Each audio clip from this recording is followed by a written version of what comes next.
Hi, this is Jen Sear with the Moderators Group from SOR, What I Should Have Learned in College Facebook page. And today I want to talk about a subject that is near and dear to my heart.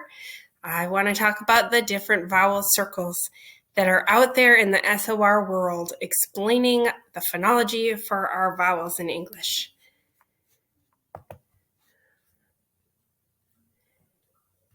All right, so way back when, around the turn of the millennium, I took my first LIPS training, which is Lindemood-Bell phoneme sequencing. And we were taught some basic understandings about the vowels in our language. All right, so things to keep in mind. Vowels are sounds, not letters. So vowels are linked to phonology. Okay, we have all kinds of grapheme correspondences that represent vowels.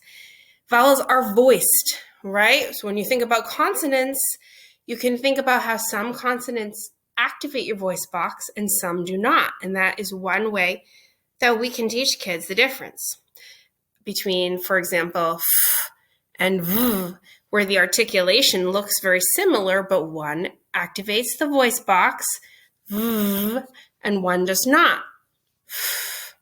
There is no difference in vowels. They're all voiced. And so this makes vowels a little bit harder to explain using articulation. Vowels are more open than consonants. So the difference between one vowel might just be that your mouth is a tiny bit more open than another vowel. And so these articulatory cues are very subtle and make explaining vowels using articulatory cues a little more tricky. So here's a paper copy of my Lindemood-Bell vowel circle. So if you notice, these ladies organized it according to how the speech sounds are produced. And so if you think about your face, right, the nose being up front, the ear being out back and right near the throat, okay, the vowel sounds are articulated in that region of the face. And what's very nice was that in the LIPS program, they attach labels to groups of vowels to make it easier for children to understand. So we can sort vowels into smiles, sounds that make your mouth smile, opens, where the smile disappears, right, and your mouth is as open as it can be, and rounds, where there's no smile at all, but your mouth is closed and round. Another category that Lindemood-Bell uses are sliders. So sliders are diphthongs. And I want you to notice that our sliders are not just ow and not just oi, but also I and you. All of these diphthongs cause your mouth to change motion in an articulatory gesture. But we still consider these diphthongs to be one phoneme unit. And so I starts off very open and ends up smiley. I, right? That's what makes it a diphthong, and Lindemood-Bell calls them sliders. I have a deck of face cards that I can share with my students, and looking at the face card, we can sort our vowel phoneme grapheme correspondences into the different categories. So if I say E, we can take the E card and put it under smiles. If I say ah, we can sort it into open. And when I say ooh, we can sort it into round. When I say couch, we identify the vowel sound and put it into sliders. This is super intuitive. When Lindemood-Bell created their vowel circle, it was all about phonological awareness and sounds, not so much about spelling. Okay, so when I use this vowel circle, I'm really working on introducing the phonemes in our language and not super focused on connecting them to the grapheme correspondences. Lindemood-Bell has an alternate pathway where you connect phonemes and graphemes immediately, in which case you would introduce spelling patterns to go along with the sounds. That has become kind of more favorably looked upon in recent history. So then fast forward to 2006, 2007, and I was introduced to this vowel circle. This is by Louise Motes, and this came directly out of my letters training manual back in the day. This is Module 2, the speech sounds of English, okay? Fantastic module and super duper helpful. But when I looked at this vowel circle, it was really confusing because suddenly my vowels were in a different order. Things are smiles that I didn't think were smiles. And my diphthongs, I and you, were suddenly part of the circle, okay? These are here because when Motes designed her circle, she was really thinking about spelling and where students make spelling errors and what they're likely to confuse. And what she found was that the vowels that are near each other in the vowel circle tend to be most often confused in spelling by students. So you could use this circle as a helper when trying to explain students' spelling errors. Okay, you notice that she still has a section for diphthongs, but it's limited to oi and ow because the others are part of the circle now based on the final phoneme in the slider, the final mouth position. I is very smiley and U ends very round.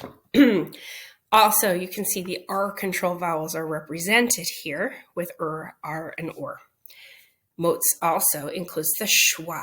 Okay, schwa happens in unaccented syllables and usually taking the form of the sound like in banana, and right? And so these are, the schwa is there to be explained and to help with kids' spelling.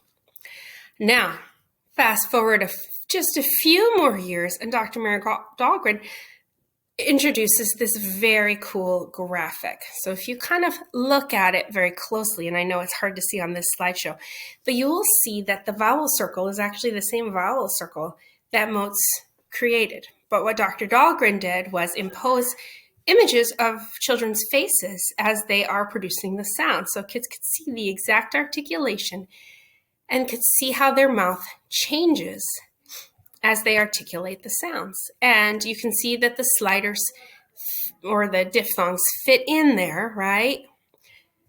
So to make that very easy to explain. So the general premise of a vowel circle is that vowel sounds in the circle start at the front high end of your mouth.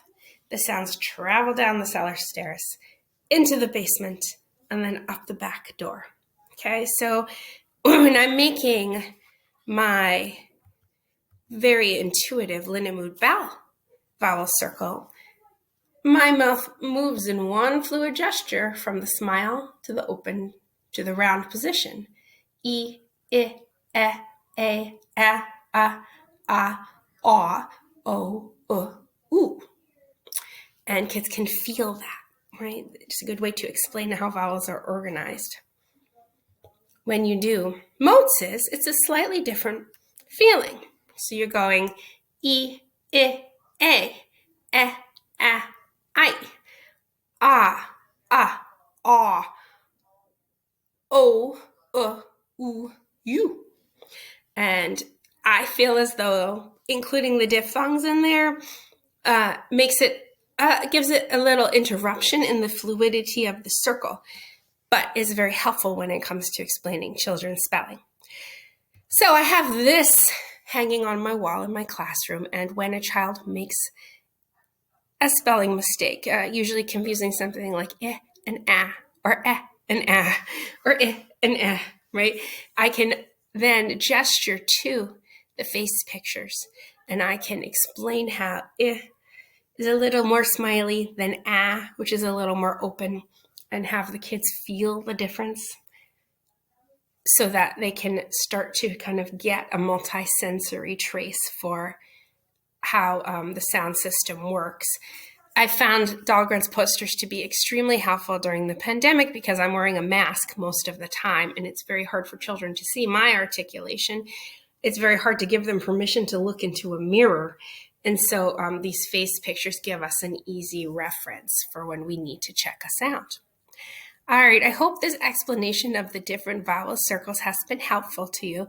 If you have specific questions around the sound system and how you can use these tools in your instruction, then please feel free to add them to the Burning Questions document for next week, or you can post these in the comments. All right, thank you very much.